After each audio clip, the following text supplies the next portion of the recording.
इसलिए होश में हो जाओ। यदि अभी तक पापाचरण से धन कमाया हो तो उसको ऐसी जगह दान कर दो जहां दूसरों की दवाइयां होती हो, दूसरों के कष्ट निवारण होते हो, दूसरों का उदर पोषण होता हो, वस्त्र आदि, गौओं का चारा आदि अगर हो, अधर्म पूर्वक कमाया हो तो हटा देना, नहीं मरोगे तो दुर्गति होगी और जिंदा में परिवार को नाश कर देगा वो धन। लिख लो हमारे शब्द, जिंदा में जिनके लिए तुम एकत्रित किया उनका नाश करेगा, बुद्धि का नाश, स्वास्थ्य का नाश, तांडव मचाएगा घर में अधर्म का धन, और मरोगे तब कह रहे कि तुम्हारी दुर्गति कर देगा। वही अधर्म का कमाया धन यहां बैंक में रह जाएगा, उसका कमाने का जो कर्म था वो तुम्हारी दुर्गति कर देगा। महाराज अत्रि कह रहे हैं तस्मान्न ग्राह्य में वै तत् सुखमानंत्यमिच्छता, इसलिए परम सुख प्राप्ति के लिए अधर्म पूर्वक धन कमाने की इच्छा मत करो। अनंत महिमा में भगवान ने धर्म की स्थापना की, पहले धर्म फिर धन, धर्म अर्थ काम मोक्ष, पहले धर्म को आगे रख करके धन कमाओ। पहले था चाहे प्राण चले जाएं धर्म नहीं जाना चाहिए। देखा महापुरुषों को, गुरुजनों को, प्राणों की बाजी लगा दी, शहीद हो गए अपने राष्ट्र पर, अपने धर्म पर, अपने भगवत भाव पर। परः पराणाम पुरुषो यस्य तुष्टो जनार्दनः सा प्राप्नोत्यक्षयम् स्थानमेतत् सत्यम मयोदितम्। इस माया से परे परमात्मा है, वह परम पुरुष जनार्दन श्री कृष्ण जिस कार्य से, जिससे संतुष्ट हो गया वही परम सुखी, वही परम धनवान, वही अक्षय पद को प्राप्त करता है। मैं सत्य सत्य सत्य कहता हूं। इसलिए मानव जीवन प्राप्त करके धर्म का आचरण करो। धर्म के द्वारा संपादित किया हुआ तुम्हारा जीवन, जितने भी कर्म, वो तुम्हें महासुख प्रदान करेंगे। ना गुणान गुणिनो हंति स्तौति मंद गुणानपि नान्य दोषेषु रमते सानसूया प्रकीर्तिताः। जब कभी किसी गुणी की तुम्हारे सामने प्रशंसा होने लगे तो खंडन मत करना, किसी के गुणों का खंडन मत करो। और जब किसी के दोषों की चर्चा होने लगे तो कान में अंगुली डाल के वहां से चले जाओ। जब किसी की महिमा गाई जा रही हो तो आनंदित होकर सुनो, भगवान की विभूति है जिसका वर्णन हो रहा है। लेकिन जब किसी की निंदा की जा रही हो तो कान में अंगुली डाल के उस सभा से निकल जाओ, क्योंकि सभा में जो जो बैठा होगा उसको सबको पाप लगेगा। द्रौपदी जी को निर्वस्त्र करने का आदेश दुर्योधन ने दिया, उठ के चले जाना चाहिए। भीष्म जी को, द्रोणाचार्य जी को, अश्वत्थामा जी को, इन बड़े बड़े महापुरुषों को नहीं गए ना, नहीं रोका ना। कुछ भी हो, अगर भीष्म जी खड़े हो जाते तो किसी की ताकत थी बोले, परिणाम क्या हुआ? भगवान ने सबको मार के गिरवा दिया, सबको दंड भोगना पड़ा। जिस सभा में शास्त्र निंदा हो रही हो, संत निंदा हो रही, भगवत भक्त निंदा हो रही, धर्म की निंदा हो रही हो, आपकी सामर्थ्य है तो उसकी जबान बंद कर दो, नहीं तो कान में अंगुली डालो, उठ के चले जाओ। उत्तम बात यही, कान में अंगुली डालो, उठ के चले जाओ, क्योंकि सामर्थ्य की बात कानून विरुद्ध हो जाएगी। कुछ भी करना कानून के विरुद्ध होगा। परस्मिन् बंधु वर्गे वा मित्रे द्वेषे रिपौ तथा आपन्ने रक्षितव्यम तु दयैषा परिकीर्तिताः। चाहे कोई पराया, चाहे कोई अपना हो, चाहे भाई हो, चाहे दुश्मन हो, यदि आप भक्त हैं तो आपका व्यवहार राग और वैर से रहित होना चाहिए। भाई के प्रति राग नहीं और दुश्मन के प्रति वैर नहीं। अगर भारी विपत्ति में भाई फंस जाए तो हम कैसे करेंगे? उसकी दुख निवृत्ति। ऐसे अगर दुश्मन भी फंस जाए तो हम उसकी दुख निवृत्ति का कार्य करेंगे। दुश्मन है, वो हमें गाली देता है, अपमानित करता है, हमारा बुरा चाहता है, लेकिन हम उसका मंगल चाहेंगे, बोले उसे भक्त कहते हैं। उसे कहते हैं वो राग द्वेष रहित भगवान का भक्त जो दयावान है। आनशंस्यम क्षमा सत्यम अहिंसा दानम आर्जवम प्रीति प्रसादो माधुर्यम मार्दवम च यमादस। यम और नियम, ये जिसके जीवन में होते हैं वो बहुत दैवी संपदावान माना जाता है, भागवतिक माना जाता है। यम किसे कहते हैं? ये 10 होते हैं। यम 10 और नियम 10 होते हैं। यम पहला है आनुशंस्यम, अक्रूरता। किसी के प्रति भी क्रूर वचन, क्रूर व्यवहार बिल्कुल नहीं होना चाहिए। क्रूरता तब आती है जब हमारे विपरीत कोई व्यवहार करता है, तब उसके बोलने की क्रूरता हो जाती है, चेष्टा में क्रूरता हो जाती है, हृदय में क्रूरता हो जाती है। अचानक आक्रमण होता है। अगर संबोधन करके आवे कि तुम्हारी परीक्षा हो रही, तो शायद साधक सावधान हो जाए, पर अचानक आक्रमण माया का होता है। वो संभल ही नहीं पाता कि मेरी परीक्षा हो रही, और वो क्रूर बोल देता है, क्रूर कर्म कर देता है, क्रूर चिंतन कर देता है। इसका मतलब यम कमजोर है, यम नियम में वो कमजोर है। पहला यम है अक्रूरता। न वाणी में क्रूरता हो, न शरीर में चेष्टाओं में क्रूरता हो, न मन में क्रूरता हो, अक्रूरता। दूसरा है क्षमा। सबसे बड़ा बल है क्षमा। कोई कितना भी कैसा भी व्यवहार करे, क्षमा बल से उसे जीत लेना चाहिए। तीसरा है सत्य। सत्य के समान कोई दान नहीं, कोई पवित्रता नहीं, कोई बड़ा अनुष्ठान नहीं। वाणी से सत्य बोलने का नियम बना ले। कलिकाल है, इतना झूठ का बोल बाला है, पूछो मत। झूठ है ही झूठ, औरों से तो और जाने तो गुरु जी से झूठ। कई बार कहा है कि एक घर तो छोड़ दो गुरुदेव का, कम से कम उनके सामने तो सत्य बोलो। एक क्षण में उनसे भी झूठ, और जबकि पता है कि उनको पता हो जाएगा, फिर भी झूठ बोल देना। अरे भाई, फांसी थोड़ी लग जाएगी, डांट लग जाएगी, गुस्सा हो जाएंगे, पर हम सत्य बोल देंगे तो हमारा अपराध क्षमा हो जाएगा। सत्य एक जगह तो नियम ले लो, तो सब जगह धीरे धीरे फिर भाव मानी संख्या से सवाल हल हो जाएगा। एक जगह सत्य बोलना शुरू कर दो। वाणी में सत्य बोलना, ये यम का नियम। अक्रूरता, क्षमा और सत्य। हमारा जब वाणी में सत्य होगा तो आचरण भी सत आचरण होंगे, फिर हमारा विचार भी सद विचार होगा, और संग भी सदसंग होगा। यम अगला सत्य के बाद अहिंसा। किसी की भी हिंसा न करना, न मन से, न वचन से, न कर्म से। सत्यम, अहिंसा और दान। सुधन धन्य प्रथम गति आकी दान। बस दान का तात्पर्य इतना ही समझ लो, अहंकार रहित त्वदीयम वस्तु गोविंदम तुभ्यमेव समर्पये। हे प्रभु, आपके द्वारा दी हुई वस्तु तो ये परिवार से थोड़ा, हमारे परिवार भर के लिए इतना प्रयोग हो गया, 10 रुपया बढ़े, बस ऐसा। ये हमने कहीं नहीं सुना।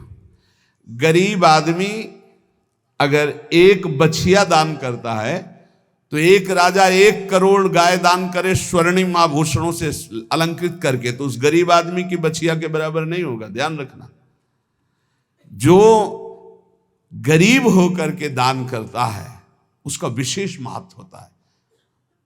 उसकी 4 रोटी उसके पूरे जीवन के कमाई मेहनत से, और तुम 4 करोड़ ऐसे, तो उसकी रोटी के बराबर नहीं हो सकता है।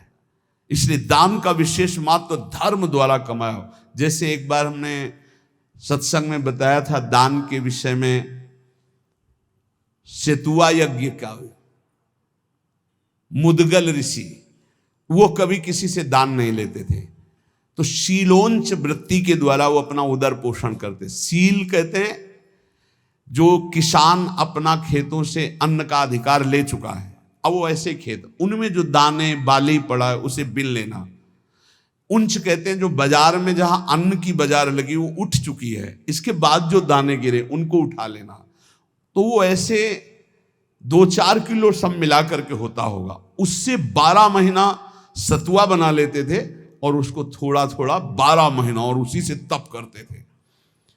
एक दिन वो सतुआ पिसा के रखे ही कि इतने में परीक्षार्थ के लिए भगवान अतिथि रूप में आ, बहुत भूखा हूं, हे ऋषि, क्या हमारे उदर पोषण की व्यवस्था हो सकती है? तो उनका हाँ, भी तो साल भर के लिए सतुआ एकत्रित ही किया। वो परोसते गए, वो पाते गए, और पूरा साल भर के लिए जो एकत्रित किया था वो सब सतुआ पा गए। चाट चाट के पा लिया कुछ, तो उनका भगवान पूरे साल की व्यवस्था इतनी, जब इसके आगे तो है ही नहीं। तो उनका चलो हम छक भी गए हैं बहुत, और डकार ली और चले। तो एक नेवला वहां से निकला, तो जो 2-4 दाने सतुआ के गिरे थे वो उसके शरीर में छू गए तो स्वर्णिम हो गया, आधा स्वर्ण का। बड़ा उसको चमत्कार मिला। तो जब सुना महाराज युधिष्ठिर की राजसूय यज्ञ हो रही, इतनी बड़ी ब्रह्मा शंकर आदि बड़े बड़े महापुरुष, स्वयं भगवान सच्चिदानंद श्री कृष्ण द्वैपायन व्यासदेव जी सब विराज, तो नेवला पूरी पंगतों में लौटता हुआ घूमता, कहीं स्वर्ण का नहीं हुआ। तो भगवान श्री कृष्ण के पास से निकलकर महाराज युधिष्ठिर वहीं बैठे थे, कहा महाराज तुम्हारी यज्ञ मुद्गल ऋषि की सतुआ यज्ञ के बराबर भी नहीं है। तो भगवान श्री कृष्ण ने कहा ऐसा क्यों कह रहे हो? आज तक किसी चक्रवर्ती सम्राट ने ऐसी यज्ञ नहीं की जिसमें स्वयं मैं विराजमान हूं और सब मेरी विभूतियां विराजमान है और सब शास्त्रीय पद्धति से हो रही, तुम ऐसी निंदा क्यों कर रहे हो महाराज राजसूय यज्ञ की युधिष्ठिर की? तब उन्होंने पूरी कथा सुनाई कि सतुआ यज्ञ वाली। बोले महाराज मैं पूरा लौट के देख लिया, एक रुआ भी सोने का ले हुआ, तो हुआ ना आपकी यज्ञ उनसे छोटी? तो भगवान ने कहा हां, मुद्गल ऋषि की सतुआ यज्ञ के बराबर तो राजसूय यज्ञ नहीं। क्यों? वो अकिंचन, प्रतिग्रह रहित। तो यहां कह रहे दान शब्द मुद्गल ऋषि का जोर का हुआ, जो धर्म के द्वारा मेहनत करके कमाता है। जब कोई राधा बाबा से कभी कोई दक्षिणा देने की बात आई, एक बार राधा बाबा ने भागवत सुना तो कहा भाई भागवताचार्य को दक्षिणा देनी चाहिए, कोई दक्षिणा देगा? पर धर्म की कमाई का, अगर पाप की कमाई का दिया तो समझ ले तो किसी की जेब में नहीं। एक जो घास खोदना सेवा करना, तो उसने कहा बाबा 50 पैसा या 100 रुपया हम दे सकते हैं। बोले हाँ बस इतना ही काफी है। बाबा ने लिया और कहा भागवताचार्य जी से ये है दक्षिणा। वो तो केवल बाबा को प्रसन्न करने के लिए सुनाने आए थे, उनका अर्थ से कोई मतलब नहीं। हिम्मत नहीं पड़ी किसी की 10-5 रुपया देने की, केवल वो एक घास खोदने वाला, बाबा मेरी कमाई धर्म की है, ये 100 रुपया या 50 पैसा, चाहो तो 50 ले लो 50 पैसा, या चाहो तो 100 रुपया, इससे ज्यादा हमारे पास व्यवस्था भी नहीं। ये दान वही जो मेहनत के द्वारा किया हुआ। फिर दूसरे को यम, आगे नम्रता, नम्रता विद्या विनयम ददाति। आज पढ़ लिख करके उद्दंड बनते हैं, पढ़े लिखे हैं। पूछो अपने माता पिता के पैर छूते हो? नहीं। माता पिता कहते हैं कहाँ जा रहे हो? बोले आप अपना देखो, हम स्वतंत्र हैं, हमारा जीवन अपने, हम जो कर रहे हैं वो तुम्हारा अधिकार नहीं। ये है विद्या, ये है विनयम ददाति, ये है विनय। कठोर शब्द बोल रहे हैं, माता पिता को उद्दंडता पूर्वक व्यवहार कर रहे हैं, गुरु का उपहास कर रहे हैं, टीचर का उपहास कर रहे हैं। बच्चों को देखो ना, टीचर का उपहास कर रहे हैं। नम्रता विद्या से आती है, विद्या विनयम ददाति। पढ़ना लिखना ये तभी सार्थक है जब विनय आ जाए। उल्टा हो रहा है, जितना विद्या घमंड बढ़ता चला जा रहा है, अहंकार बढ़ता चला। विद्या रूप महत्व कुल धन यौवन अभिमान, कुछ नहीं मिला, कोई विद्या नहीं। जो जितना विवेकवान, जितना विद्यावान, उतना विनयी पाया गया, घमंडी नहीं पाया गया। या उल्टा होता है। क्यों उल्टा होता है? क्योंकि गुरुजनों के चरणों में बैठकर विद्या नहीं ली गई है। इसीलिए पहले गुरुकुलों में भेजा था महापुरुषों के समीप के, वहां विद्या विनय प्रदान करती थी। रजोगुण रहित जीवन, ऋषियों के समुदाय में एक भागवतिक वातावरण है। नम्रता, फिर है सबसे प्रीति, सब जीवन सुप्रीति रीति निभाता अपनी, सबसे प्रेम का व्यवहार, लेकिन निष्काम, किसी से कोई कामना नहीं। फिर यम में आता है प्रसन्नता, संतुष्टायन के, हर स्थिति में तुम्हारा मन प्रसन्न होना चाहिए। फिर मधुर वाणी, जब बोलो हंस बोले बहु मान दे, परुख वचन कबहु न कहाय। और कोमलता, हृदय बड़ा कोमल होना चाहिए। ये 10 लक्षण यम कहलाते हैं। कहा जाता है ना, यम नियमों का पालन करने से ही भगवत प्राप्ति होती है। तो अक्रूरता, क्षमा, सत्य, अहिंसा, दान, नम्रता, प्रीति, प्रसन्नता, मधुरवाणी, कोमलता, ये 10 यम हैं और ये 10 नियम हैं।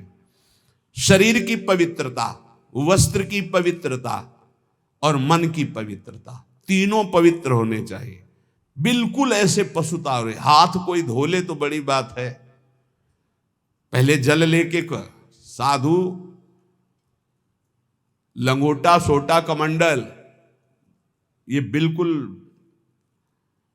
अब इतना वीआईपी है कि कमंडल रखना बेइज्जती की बात हो जाएगी ना। बाबा जी कमंडल कैसे, कमंडल है, डंडा है, बंधा लंगोटा, काछ वाछ मन निश्चल राखे, धन धन जननी तेरी रे। रास्ते में लघु शंका लगी तो कैसे हो गए, आचमन करना है, मूत्रेंद्री का प्रक्षालन करके, हस्त प्रक्षालन करके, आचमन करके, तप है पवित्रता का। ऐसे पूरा शुद्ध वातावरण, शरीर पवित्र, वस्त्र पवित्र, मन पवित्र। नियम, सबसे पहला नियम पवित्रता, शरीर पवित्र, वस्त्र पवित्र, विचार पवित्र, कितना बढ़िया जीवन होता।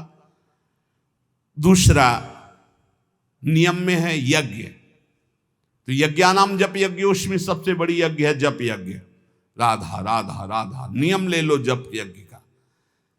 नियम में तीसरा है तप, अपने धर्म का पालन करते हुए जो आपको कष्ट मिलता है उसको सहना तपस्या कहते हैं। जैसे आप प्रातःकालीन वेला में, प्रातःकालीन क्या, अर्धरात्रि वेला में जगते हैं। प्रातःकाल तो 4 बजे से होता है, यहाँ तो अखंड कीर्तन ही चलता रहता है, पर रोड में हम जब 2 सवा 2 बजे उतरते हैं तो 10-20 हजार लोग खड़े होते हैं और सब साधक जन सेवा में रहते हैं। तो इसका मतलब 1 बजे जगे होंगे, तब तो वहाँ सेवा में पहुँचे, और वो लोग तो हो सकता है कोई 12 बजे से खड़ा हो, कोई 11 बजे से, कोई 1 बजे से। अब जो नींद नहीं लिया, जो कष्ट से, इसे तपस्या के, इससे पाप क्षीण होते हैं, इससे बहुत लाभ प्राप्त होता है। ये बाहरी तपस्या है। समय से स्नान करना, चाहे गर्मी हो चाहे सर्दी हो, समय से अपनी दिनचर्या में आना, चाहे जितना कष्ट हो, ये बाह्य तपस्या में होता है। भोजन आदि ना मिल पाना, फिर भी अपनी दिनचर्या करना। और आंतरिक तपस्या मानी जाती काम क्रोध लोभ आदि को सहना, इनको सहना आंतरिक तपस्या कहे। इन तपस्याओं के अलावा और भी बहुत सी तपस्याओं का वर्णन, पर वो खास बात नहीं। आए हुए वेग को सह जाए सो महात्मा, काम के वेग को, क्रोध के, लोभ के, मोह के वेग को जो सह जाए, ये सबसे बड़ी तपस्या। नियम पवित्रता, नियम जप, नियम तप, कष्ट सहने का स्वभाव, नियम दूसरों को सुख देने का स्वभाव। आओ बैठो बैठो, मृदु भाषण। आप जल पिएंगे? अच्छा, श्री जी का कुछ भोग लगा, आप थोड़ा प्रसाद पा लीजिए। मृदु व्यवहार, सरल व्यवहार। स्वाध्याय नियम, आपका नियम होना चाहिए स्वाध्याय का। ये नियम के अंतर्गत आते, स्वाध्याय नियम पूर्वक। और नियम जनेन्द्री का निग्रह अर्थात ब्रह्मचर्य। नियम में ब्रह्मचर्य व्रत बहुत जोर की बात। गृहस्थ है तो संयम पूर्वक विरक्त है, जनेन्द्री का संयम ब्रह्मचर्य। और मौन व्रत, वाणी का मौन व्रत, ये नियम। और अल्पाहार का नियम या उपवास का नियम, बहुत बड़ा भजन में इसका प्रभाव पड़ता है। आपका अधिक भोजन पाने से जो भजन में शक्ति लगनी चाहिए वो भोजन पचाने में लगती, इसलिए भजन में रुचि नहीं होगी, ध्यान रखना। या तो अल्पाहार और या फिर कभी कभी उपवास, पर सेवा नहीं छोड़ना। श्री सुदामा दास जी महाराज सुदामा कुटी के स्वयं आटा मांग कर लाते, स्वयं उपला बिनते, फिर रोटियां बनाते, फिर संतों को पवाते। उनकी मेहनत ऐसा रंग लाई कि तब से लेके आज तक शास्त्रों संतों की सेवा ऐसे होती रहती है। अपरिचित कोई भी संत जाए, पाए और बना रहे। बारंडा बड़े बड़े बने, आसन लगाए, 10-5 दिन खाए पिए पड़ा रहे। आज भी वो सेवा चल रही। संत सेवा अगर मिल जाए, परोसना है, पत्तल उठाना है, पोछा लगा, ये अहोभाग्य समझा जाए। इसको ऐसा ना समझा जाए कि एकांत में बैठकर भजन करना ज्यादा अच्छा है, लेकिन इनके बीच नहीं। मन की गति को संभाल पाना बहुत कठिन है। आज एकांत के लिए, भजन के लिए कर रहा है, कल एकांत के लिए, भोग के लिए कहेगा। इसका कोई विश्वास नहीं। गुरु प्रदत्त दिनचर्या को कभी ना तोड़ा जाए, और 10 वर्ष एक ही दिनचर्या चलाई जाए, मन शांत हो जाएगा, अपने आप देख लेना। ये नियम है। अल्पाहार नियम बना लो अल्पाहार का। एक साधु की, साधक की दिनचर्या भोजन की होनी चाहिए। इतनी रोटी, इतना चावल, इतनी सब्जी, इतना दाल, वो नियम है, उतना ही पाना है। कुछ भी हो, अच्छे से अच्छा पदार्थ हो, एक नियमावली भोजन की होनी चाहिए। और स्नान 3 बार, ब्रह्मचारी 3 बार स्नान होना ही चाहिए। 24 घंटे में 3 बार स्नान। वो शरीर सुख के लिए नहीं, जैसे आप सोने जा रहे हैं तो कोई स्नान करते हैं, नहीं, कदापि नहीं, दिनचर्या के विरुद्ध नहीं। एक प्रातः जो अभी 1:30-2 बजे हुआ, और एक पुनः अगर आपका दिनचर्या का क्रम में 8 बजे, 9 बजे, 10 बजे जैसे स्नान का हो, फिर एक सायं 4 बजे, 5 बजे, बस। अपने का तो 2-3 घंटे बाद ही पुनः स्नान होता है, फिर सायं होता है। 3 स्नान जीवन हो गए, 3 स्नान जीवन। अगर कहीं पेट खराब हो गया तो जय बार फिर अर्ध स्नान करना ही करना है। ये 10 नियम और 10 यम ये साधक के जीवन में होने ही चाहिए। नियम पवित्रता का, जप का, तप का अर्थात कष्ट सहने का, दूसरों को सुख देने का, स्वाध्याय करने का, ब्रह्मचर्य का, मौन का, उपवास का, स्नान का, ये नियम होने चाहिए। नियम होने चाहिए। इसमें ये नहीं देखा जाता है स्नान का कि शौच लगी है तो ठीक है, शौच नहीं लगी तो चलो नहीं करते स्नान, इसका नहीं। एक नियम अपने लोगों की दिनचर्या रही। यहां तो बाथरूम, शौचालय गंगा किनारे, जब शीत वायु चल रही तब 3 बार स्नान, और पूरी जटाओं के सहित। ये जो घंटों जटाओं से गंगा जल गिरता रहता था, ऐसे टपकता रहता, पूरा शरीर कांपता रहता। वहां ये थोड़ी देखना है कि शरीर को क्या हो रहा है, वहां भगवत प्राप्ति करनी है। आगे कह रहे हैं महर्षि विश्वामित्र जी की वाणी, निज अनुभव कह रहे हैं। कामम कामाय मानस्य यदि कामः समृद्ध्यति अथैनम अपरः कामो भूयो विद्यति बाणवत। हे भाई, सबसे ज्यादा पतन का कार्य होता है काम भोग। ये ऐसा विकल कर देता है भोग के लिए कि सब प्राणी को, पशु पक्षी मनुष्य देवता कोई भी हो, ये सब विकल कर देता है कि रुक पाना बहुत कठिन होता है। फिर जहां उसको भोगा गया तो उसकी नवीन कामना, फिर नवीन कामना, फिर नवीन कामना। यदि कामा समध्यति तो अथैनम अपरः कामो भूयो विद्यति बाणवत। बाण के समान हृदय को बेधता रहता है काम, बार बार बार बार। इसलिए जिसको काम वेदना पर शांति प्राप्त करनी तो उसे भोगना बंद करना पड़ेगा। जैसे कुम्हार अपनी मटकी को खूब ठोक बजा के देख लेता है कहीं से फूटी तो नहीं, तब बाजार में रखता है, ऐसे ही भगवान और गुरुजन ठोक बजा के देख लेते हैं बिल्कुल पक्का, तो जा, अब जा, तुझे माया त्रिभुवन में, त्रिकाल में भी कभी परास्त नहीं कर सकती। देखो एक चीज ध्यान रखना, गुरुजनों की आंतरिक वृत्ति को पहचानना चाहिए, इनकी इच्छा क्या है। गुरुजनों की इच्छा को समझो। जैसे भगवान नाना प्रकार की भोग सामग्री सामने भेजेंगे तो आप सोचो कि भगवान के द्वारा ही तो भेजी हुई, नहीं। आपको देखना है भगवान की इच्छा क्या है, तो गीता पढ़िए। गीता जी में भगवान आप बोल रहे हैं ऐसा करो ऐसा ना करो। ऐसे गुरुजन जब बोलते हैं तो उनकी बात पकड़ो, इसके बाद वही सामग्री आपको देंगे, ये लो ये लो ये लो, तो आपको पकड़ना नहीं। आपने कहा था, नहीं नहीं आप लीजिए खाइए, आप कह तो रहे लेकिन आपने कहा था कि नहीं खाना है, तो हम ही कह रहे हैं खाइए ना। हमें लगता है आपने कहा था कि नहीं खाना तो हमें नहीं खाना चाहिए, तो देख लो फिर तुम जैसा। अंदर अंदर वो खुश हो रहे हैं शाबाश शाबाश, निकल जा निकल जा। नहीं, मान लो आप खा लीजिए ना। महाराज जी हमारा, आपने कहा था नहीं खाना चाहिए, वो बहुत सुंदर चल रहा है। चलो भाई ठीक है। उस समय सोचिएगा नहीं कि नाराज हो रहे हैं, पक्की मानिएगा। ये सिर्फ आपको ठोक बजा कर देखा जा रहा है। बहुत खुश है वो इस बात से कि आपने संसार के विषयों का त्याग भगवान के लिए किया। सच्ची मानिए, हृदय से आशीर्वाद होता है, हृदय से आह्लाद। बाहर से ऐसे हम भले कैसे हैं यार, हम ही तो कह रहे थे खा लेते ना। अब आप कह रहे हो तो, पर आपने ही कहा था कि बार बार उस बात को जो उन्होंने उपदेश किया है उस बात को याद दिलाता रहे। उससे क्या होगा, आप परिपक्व हो जाएंगे। कभी ये मत समझ लें जैसे आद्य गुरु भगवान शंकराचार्य जी मछली खाए तो और लोगों ने मछली, जो शिष्य थे, फिर कांच पिया, तो उनकी सामर्थ्य के बराबर हमारी सामर्थ्य। वो जो बोल रहे हैं उसको पकड़ो। ऐसा कई बार हुआ।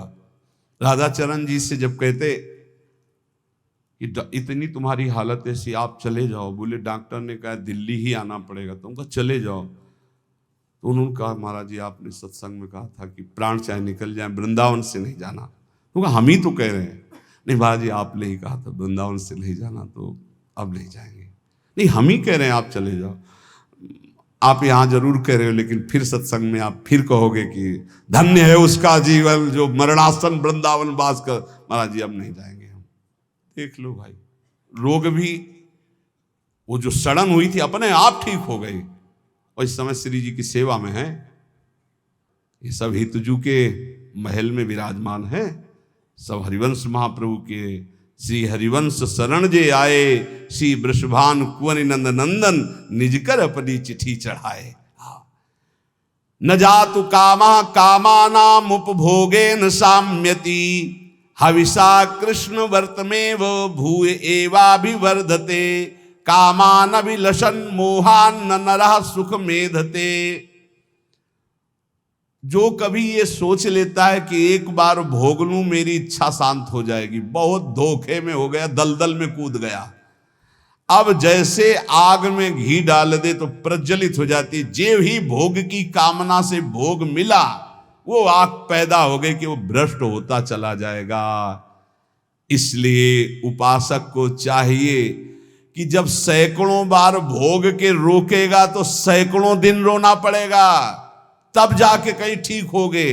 उसका पाप भी बन गया, उसका अभ्यास बन गया, उसका स्वाद मिल गया, बहुत समय लगेगा। और पहली बार में ही यदि रोक लिया तो ऐसे चट से निकल जाओगे। इसलिए भोग की आकांक्षा उत्पन्न होने पर उपासक को पहली वृत्ति में ही रोक लेना चाहिए। ये ना सोचे कि भोग भोगने के बाद शांति मिल जाएगी। नहीं, ऐसे दलदल में फंस जाओगे, फिर निकलना मुश्किल हो जाएगा। इसलिए सत्य नार कहा प्रतपति सत्य तिष्ठति मेदिनी। तुम सत्य नियम धारण करो, सत्य बोलो, सत्य आचरण करो। सत्य के प्रताप से सूर्य तेजस्वी है, सत्य के प्रताप से पृथ्वी जल में नहीं डूब रही। सत्य सबसे बड़ा धर्म है। सत्य बोलने के बराबर कोई पुण्य नहीं है। सत्यवान चाहे तो स्वर्ग लोक जाए, चाहे ब्रह्म लोक जाए, जो चाहे वहां जा सकता है, जो चाहे कर सकता है। 1000 अश्वमेध एक आदमी करने वाला और एक आदमी केवल सत्य बोलने वाला, तराजू पे तोला जाए तो सत्य बोलने वाला अधिक पुण्यशाली पाया जाएगा। आप देख लीजिए, अश्वमेध सहस्त्रम च सत्यम च तुलया धृतम, अश्वमेध सहस्त्राधि सत्यमेव विशिष्यते। एक आदमी केवल सत्य बोलता है और एक आदमी 1000 अश्वमेध यज्ञ करता है, तो तराजू पे तौला जाए तो सत्य बोलने वाला श्रेष्ठ पाया। मतलब सत्य से बढ़कर कोई यज्ञ नहीं, कोई दान नहीं, कोई तपस्या नहीं, कोई पुण्य नहीं।